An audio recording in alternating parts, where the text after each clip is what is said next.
शादी की पहली रात ही मेरे पति ने कहा कि मुझे इसी वक्त क्लिनिक जाना होगा। मैं गरीब घर से थी। मैं तो इसी में खुश थी कि मेरा पति एक डॉक्टर है, इसीलिए तुरंत जाने की इजाजत दे दी। मगर वो तो हर दिन ही रात को 3-3 बजे घर आता। मैं हर रात नई साड़ी पहनकर तैयार होती, मगर वो मुझे एक नजर भी ना देखता। एक रात दिल मचलने की वजह से नींद ना आई तो मैं चेहरा छुपाकर अपने पति के क्लिनिक पर चली गई। मगर अंदर का मंजर देखकर मेरा तो दिल ही फट गया, क्योंकि मेरा नाम दिव्या है, मेरी उम्र 22 साल है, मेरा संबंध एक गरीब घराने से था। मगर आज अचानक मेरे लिए इस शहर के मशहूर डॉक्टर का रिश्ता आ गया था। माँ ने एक सांस में कोई 4 बार यह बात कही थी कि लड़का बहुत बड़ा डॉक्टर है, अपना क्लिनिक भी चलाता है और एक बड़े अस्पताल में नौकरी भी करता है। जब माँ की बात खत्म हुई तो मेरी तरफ देखकर कहने लगी, इतना अच्छा लड़का मिलने पर भी तेरे चेहरे पर कोई खुशी नजर नहीं आ रही है। मैंने माँ से कहा कि मुझे समझ नहीं आ रहा कि लड़का डॉक्टर है, इतने बड़े घराने से है, फिर वो हम जैसे गरीबों के घर रिश्ता लेकर क्यों आया है। उसे तो कोई भी पढ़ी लिखी अपने जैसी अमीर लड़की मिल सकती थी, फिर उसने हमारे ही घर रिश्ता क्यों भेजा था। मेरी बात सुनकर माँ ने सर पकड़ लिया और कहने लगी, कोई घड़ी जुबान की बात सच भी ही जाती है, इसलिए अपने मुंह से अच्छी बात निकाला कर। ऊपर वाले ने तेरे लिए अगर अच्छा रिश्ता भेज ही दिया है तो ऊपर वाले का शुक्र कर। इस तरह की बातें करके तू भगवान को नाराज कर रही है। हो सकता है तेरी कोई बात उसे पसंद आ गई हो, तभी उसने रिश्ता भिजवाया हो। उसकी बहन तो यही कह रही थी कि भाई ने दिव्या को कहीं देखा था और बस तभी कह दिया था कि वो शादी तो दिव्या से ही करेंगे। यह कहकर माँ मुस्कुरा उठी और मेरी बलाएं लेने लगी और मैं सोच में पड़ गई कि मैं उस डॉक्टर को कहाँ मिली थी। माँ कहने लगी, जब शादी होगी तो उससे पूछ लेना कि उसने तुझे कहाँ देखकर पसंद किया था। अभी तो इस बात पर खुश हो जा कि तेरा रिश्ता पक्का हो गया है, और जब खानदान वालों को पता चलेगा कि तेरी शादी डॉक्टर से हो रही है तो सब के सब जल भुन जाएंगे। माँ यही तो चाहती थी कि मेरा रिश्ता किसी बड़ी जगह पर हो जाए और सारा खानदान देखता रह जाए। असल में इसके पीछे भी एक वजह थी। माँ चाहती थी कि मेरी शादी उनकी सहेली के बेटे से हो जाए, वह इंजीनियर था। जब यह बात माँ ने बातों बातों में अपनी सहेली के सामने कही तो वह गुस्सा हो गई और कहने लगी, बहन, आदमी को अपनी हैसियत देखकर बात करनी चाहिए। मैं तो यह सोचकर आपके घर आ जाती हूँ कि तुम मेरी सहेली हो, लेकिन इसका यह मतलब तो नहीं है कि मैं दिव्या को अपनी बहू ही बना लूंगी। मेरा बेटा इंजीनियर है, मैं उसकी शादी किसी अमीर और पढ़ी लिखी लड़की से करूंगी। तुमने तो इसे मैट्रिक करवाकर घर बैठा लिया है, तुमने तो बिला वजह के सपने देखना शुरू कर दिए हैं। यह कहकर आंटी तो चली गई थी, लेकिन माँ का दिल खून के आंसू रोने लगा था। बाबा के इस दुनिया से जाने के बाद सारे ही रिश्तेदारों ने हमसे मुंह फेर लिया था। एक यही आंटी थी जो हमारे घर आती थी और उनका बेटा भी आंटी के साथ अक्सर हमारे घर चक्कर लगा लिया करता था। उसका रवैया मेरे और माँ के साथ इतना अच्छा था कि माँ ने हम दोनों की शादी के सपने देखना शुरू कर दिए थे। उन्हें भी अंदाजा नहीं था कि आंटी सिर्फ दिखावे के लिए हमारे घर इतने चक्कर लगाती हैं, लेकिन उनके दिल में हमारे लिए जरा सी भी जगह नहीं थी। उस दिन के बाद से आंटी कभी हमारे घर नहीं आई थी। माँ को इस बात का बहुत दुख था, लेकिन माँ बेचारी भोली भाली सी थी। उन्हें लोगों के रवैये में छुपे दोगलेपन का अंदाजा ही नहीं था। इसलिए अब जब डॉक्टर राज का रिश्ता मेरे लिए आया तो माँ खुश हो गई और कहने लगी, अब मैं सारे खानदान और सहेलियों को बताऊंगी कि मेरी यतीम बेटी से शादी करने के लिए शहर के मशहूर डॉक्टर का रिश्ता आया है। मैंने फोटो में डॉक्टर राज को देखा था। वह जवान और खूबसूरत भी थे। उन्होंने डॉक्टर वाला कोट पहन रखा था और चश्मा भी लगा रखा था। देखने में तो बहुत ही शरीफ और अच्छे घराने के लगते थे। ऐसे रिश्ते पर माँ का खुश होना तो बनता था, लेकिन पता नहीं क्यों मेरे दिल में अजीब अजीब से ख्याल आ रहे थे। जब आंटी ने माँ की इतनी अच्छी सहेली होने के बावजूद मुझे मेरी बुराइयों की वजह से स्वीकार नहीं किया था, तो फिर डॉक्टर राज जैसे इंसान को मुझसे शादी करने में दिलचस्पी क्यों थी। खैर, रिश्ता पक्का हो गया था और फिर डॉक्टर राज की बड़ी बहन हमारे घर आई और ना सिर्फ उन्होंने मुझे बहुत सारे गिफ्ट के नाम पर गहने और कपड़े दिए, बल्कि माँ के हाथ पर 1 लाख रुपए रखकर कहने लगी कि राज चाहता है आप लोग अपनी तरफ से शादी की तैयारियां शुरू करें। माँ ने पैसे वापस किए और कहने लगी, मैंने बेटी को विदा करने के लिए बहुत कुछ इकट्ठा कर रखा है, इसकी जरूरत नहीं है। लेकिन राज की बहन ने माँ को गले से लगा लिया और कहने लगी, आंटी, जो पैसे आपने जोड़े हैं उनसे अपनी 4 धाम यात्रा का बंदोबस्त कर लीजिएगा। आपकी बेटी अब हमारी है, इसलिए इस पर होने वाला खर्चा राज खुद करेगा। ये सुनकर खुशी से मेरी आंखों में भी आंसू आ गए थे और माँ तो मेरी किस्मत पर वारी जा रही थी। माँ ने बहुत खूबसूरत से शादी के कार्ड छपवाए और खुद जाकर खानदान के एक एक घर में दिए, और खासकर आंटी के घर तो माँ कार्ड के साथ मिठाई का डब्बा भी लेकर गई थी और एक महंगा जोड़ा भी।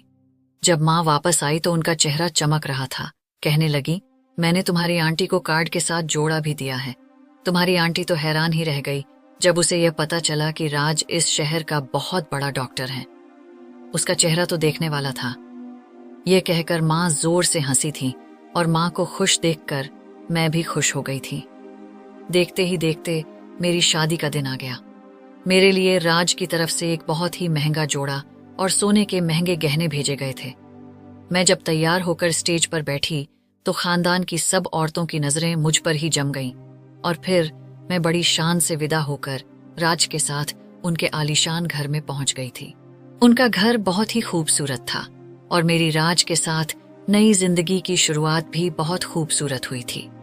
लेकिन शादी के अगले दिन ही वह मुझसे कहने लगे, मुझे आज से ही हॉस्पिटल जाना होगा। मेरी मजबूरी है, मुझे हॉस्पिटल से छुट्टी नहीं मिल सकती है। मेरा काम दूसरों की जिंदगियों के साथ जुड़ा हुआ है। अगर मैं छुट्टी करता हूं तो किसी की भी जान खतरे में पड़ सकती है। उनकी बात सुनकर मैंने खुशी खुशी उन्हें अनुमति दी और कहा, मैं समझ सकती हूं कि आप डॉक्टर हैं और डॉक्टर का काम कितना जरूरी होता है। फिर राज शादी के पहले दिन ही हॉस्पिटल के लिए निकल गए। उनके घर में उनकी बीमार माँ के अलावा 2 नौकर भी थे जो सर्वेंट क्वार्टर में ही रहा करते थे। घर के कामकाज दोनों नौकरों ने संभाल रखे थे और उनकी माँ के लिए भी नर्स आती जाती रहा करती थी। मैं भी उनकी माँ की देखभाल करने लगी और फिर इसी तरह वक्त गुजरने लगा। लेकिन हर गुजरते दिन के साथ राज पहले से भी ज्यादा बिजी हो गए। शुरू शुरू में तो वह मुझे वक्त दिया करते थे, मगर फिर उनके लिए मुझे वक्त देना नामुमकिन हो गया था। वह सुबह हॉस्पिटल के लिए निकलते तो रात गए लौटते। उनका कहना था कि वह सुबह हॉस्पिटल में नौकरी करते हैं और फिर शाम को उनका अपना क्लिनिक है, इसलिए उन्हें वक्त नहीं मिलता। रात को वह इतने थके हारे लौटते कि बिस्तर पर गिरते ही सो जाते। हम दोनों को ठीक तरह से बात किए हुए काफी दिन हो गए थे। एक एक हफ्ता गुजर जाता और हम हालचाल पूछने से आगे भी बात न कर पाते। आहिस्ता आहिस्ता मैं इस बात से परेशान होने लगी थी। सारा दिन मैं घर की 4 दीवारी में खुद को अकेला महसूस किया करती थी, इसलिए मैं अक्सर उनसे शिकायत करती। अब आप मुझे वक्त नहीं देते तो राज मुस्कुराकर कह देते कि मेरी जॉब मेरे लिए इतनी जरूरी है कि मैं चाहकर भी वक्त नहीं निकाल सकता, और यह सब मैं तुम्हारे और अपने आने वाले कल को अच्छा बनाने के लिए ही तो कर रहा हूं। उनकी यह बात सुनकर मैं खामोश हो जाती, क्योंकि सच में ही मेरा पति इतना पैसा कमा रहा था कि हमारे घर में किसी चीज की कमी नहीं थी। बल्कि रात को जब वह अपने क्लिनिक से आते तो मुझे 1 लाख रुपए देकर कहते, यह मेरी एक दिन की कमाई है, तुम इन पैसों को अलमारी में रख दो, सुबह मैं बैंक में जमा करवा दूंगा। इसके अलावा मेरे पति ने मेरा बैंक अकाउंट भी खुलवा दिया था। अब मेरे पास बहुत सारा पैसा था, ड्राइवर और गाड़ी भी थी। जब मैं ज्यादा कुछ कहती तो राज कहते, तुम्हारा जहां दिल चाहता है जाओ, घूमो फिरो, शॉपिंग करो, मैंने कभी कोई रोक टोक नहीं की तुम पर।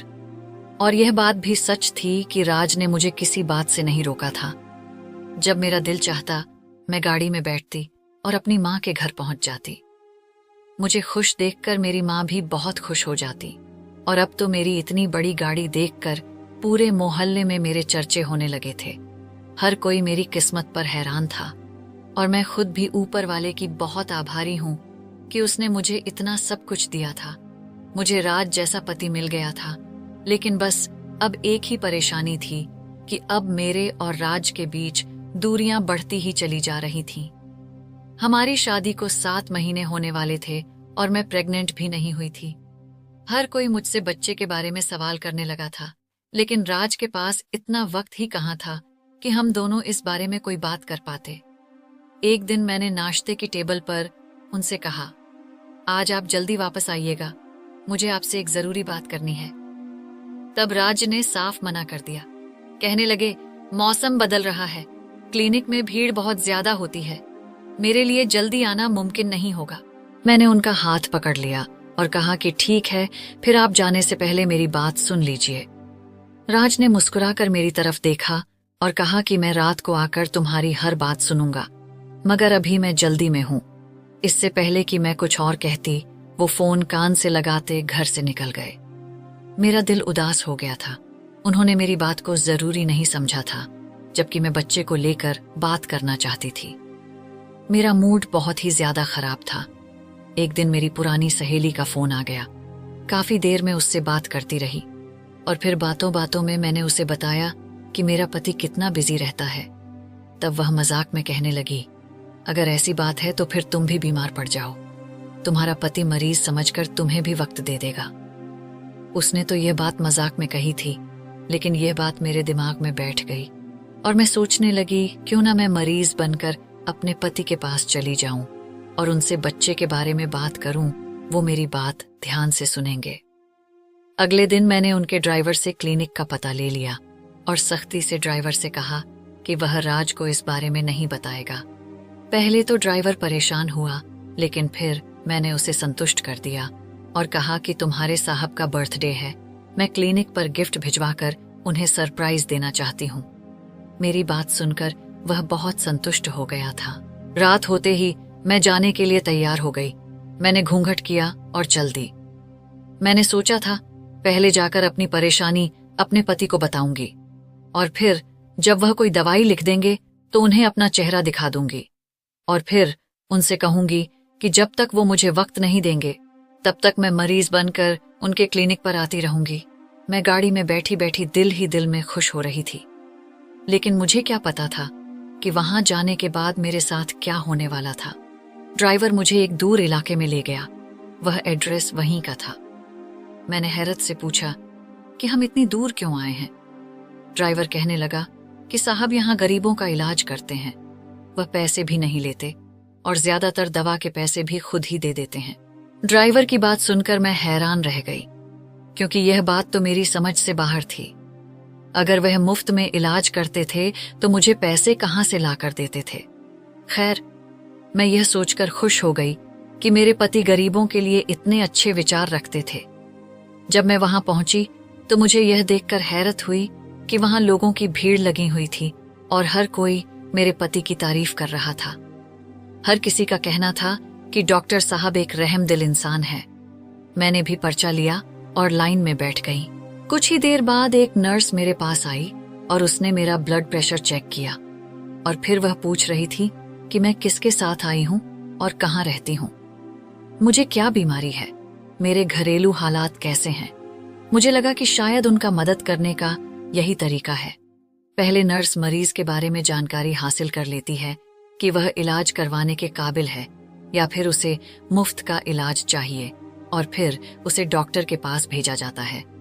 मैंने बहुत सोच समझकर नर्स के हर सवाल का जवाब दिया और खुद को बहुत गरीब बताया और बताया कि मेरे माँ बाप नहीं हैं और मैं अपनी चाची के घर पर रहती हूँ। ये सुनकर नर्स ने अफसोस किया और कहने लगी, डॉक्टर साहब आपका मुफ्त में इलाज कर देंगे और दवाइयाँ भी देंगे। ये सुनकर मुझे बहुत खुशी हुई और फिर जब मेरा नंबर आया तो मुझे कमरे में भेज दिया गया, जहाँ मेरा पति अकेला बैठा था और कागज पर कुछ लिख रहा था। मेरे पीछे नर्स भी कमरे में आई। उसने राज के हाथ में एक कागज पकड़ा दिया। उसके बाद वो वापस चली गई। राज वो कागज पढ़कर मुझसे मेरे घरेलू हालात के बारे में सवाल जवाब करने लगा। मैंने बड़ी मुश्किल से अपनी आवाज बारीक सी बनाई और उनके सवालों का जवाब देने लगी। उसने मुझसे मेरी बीमारी का पूछा तो मैंने जानबूझकर कह दिया कि मुझे बहुत ज्यादा चक्कर आते हैं और कमजोरी महसूस होती है। सोचकर तो मैं यह आई थी कि मैं अपने पति को अपनी परेशानी बताऊंगी, लेकिन यहाँ आने के बाद मुझे उसके इलाज करने के तरीके को जानने में दिलचस्पी हो गई थी। मैं जानना चाहती थी कि वह किस तरह गरीबों के लिए मसीहा है। मेरी बीमारी सुनकर वह कहने लगे, तुम्हें टेस्ट करवाने जरूरी हैं जो बिल्कुल मुफ्त हैं। उसने अपने कमरे से जुड़े एक दूसरे कमरे का दरवाजा खोल दिया। वह कहने लगा, आप यहाँ पर पहले टेस्ट करवा लें। मैंने देखा कि उस कमरे में एक और आदमी मौजूद था और काफी सारी मशीनें भी रखी हुई थीं। मैं अंदर चली गई। उस आदमी ने मुझे एक तरफ लगे बिस्तर पर लिटा दिया और खुद सिरिंज लेकर मेरे पास चला आया। मुझे लगा कि शायद वो मेरा ब्लड लेगा और फिर कोई टेस्ट करेगा, लेकिन उस वक्त मुझे हैरानी हुई जब उसने मेरे हाथ पकड़कर मुझे एक इंजेक्शन लगा दिया। वो कहने लगा, घबराइए मत, यह ताकत का इंजेक्शन है। यह सुनकर मुझे तसल्ली हो गई कि उसने मुझे ताकत का इंजेक्शन लगाया था।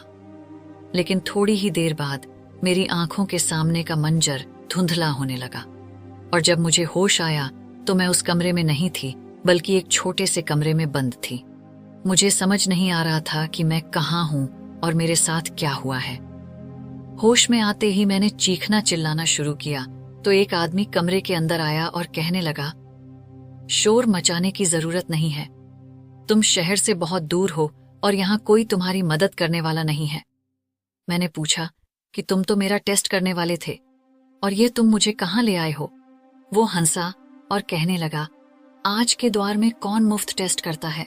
डॉक्टर राज और मैं दोनों मिलकर कारोबार करते हैं, तुम जैसी गरीब लड़कियों का सौदा करते हैं। और जब तुमने नर्स को बताया कि तुम्हारे आगे पीछे कोई भी नहीं है, सिर्फ तुम्हारी चाची है जिसे तुमसे कोई मतलब नहीं है, फिर डॉक्टर साहब ने खुद तुम्हें मेरे पास कमरे में भेज दिया और मुझे बता दिया कि तुम्हारे साथ क्या करना है। अब तुम्हें बेचकर 5 लाख आराम से मिल जाएंगे। तुम आगे चली जाओगी और इन पैसों में से कुछ हिस्सा हम गरीबों के इलाज पर लगा देंगे ताकि वहां के लोगों को हम पर शक ना हो। ये कहकर वह जोर जोर से हंसा था और मेरे रोंगटे खड़े हो गए थे। उस आदमी की बात पर मुझे बिल्कुल भी यकीन नहीं आया था। मेरा पति इतना घटिया नहीं हो सकता था। मैंने नहीं में सर हिला दिया और कहा कि राज कभी ऐसा कर ही नहीं सकते। मेरी बात सुनकर वह चौंक गया और कहने लगा, तुम कौन हो? और फिर मैंने उसे बता दिया कि मैं उसकी पत्नी हूं। यह सुनकर वह एकदम हक्का बक्का रह गया। पहले तो उसे यकीन न आया, लेकिन फिर उसके मोबाइल फोन पर राज का फोन आ गया और राज ने न जाने उससे क्या कहा, उसने मेरे हाथ पांव खोल दिए। थोड़ी ही देर बाद मेरा पति वहां पहुंच गया और गुस्से से कहने लगा, तुम मेरे क्लिनिक क्यों आई थी और झूठ बोलकर मरीज बनने का ड्रामा क्यों किया? मैंने नफरत से अपने पति की तरफ देखा और पूछा कि अपनी पत्नी के गायब होने पर तुम किस कदर परेशान हो गए। क्या तुमने कभी उन लड़कियों के बारे में भी सोचा है जिन्हें आज से पहले तुम बेच चुके हो? मेरी बात सुनकर वह खामोश हो गया। उसने मेरा हाथ पकड़ा और कहने लगा, फिलहाल यहाँ से चलो, बाकी की बात हम घर पर जाकर करेंगे। मैंने राज से अपना हाथ छुड़वा लिया और कहा कि जब मुझे बेच ही चुके हो तो फिर किस हक से मुझे यहाँ से लेकर जा रहे हो। राज ने एक थप्पड़ मेरे मुंह पर मारा और मुझे घसीटता हुआ घर ले आया और कहने लगा, अगर मुझे ड्राइवर न बताता तो तुम्हें पता है तुम कितनी मुश्किल में फंस जाती। मैंने उससे कहा कि मुझे सब कुछ सच सच बताओ, तुम डॉक्टर भी हो या सिर्फ डॉक्टर होने का ड्रामा करते हो। तब राज कहने लगा, मैं बहुत कम वक्त में अमीर होना चाहता था और इसीलिए मैंने यह शॉर्टकट रास्ता अपनाया था। एक एक मरीज को देखने के बाद इतने पैसे नहीं मिलते थे जितना कि एक लड़की को बेच करके मिल जाता था, इसलिए मैं इस कारोबार का हिस्सा बन गया।